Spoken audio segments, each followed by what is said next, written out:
We're in Detroit, so lots of opportunities. We're seeing a lot of activity in Detroit. We've got a lot of businesses coming down. We got a lot of interest. We've got a lot of need in the city, and all the industries that have been here forever, they need people, they need cybersecurity, they need, all of the students that we're cranking out here.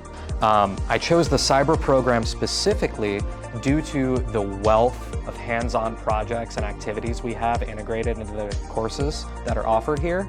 I think those really enhance student learning, and I've found that that's not something that's super common at every university.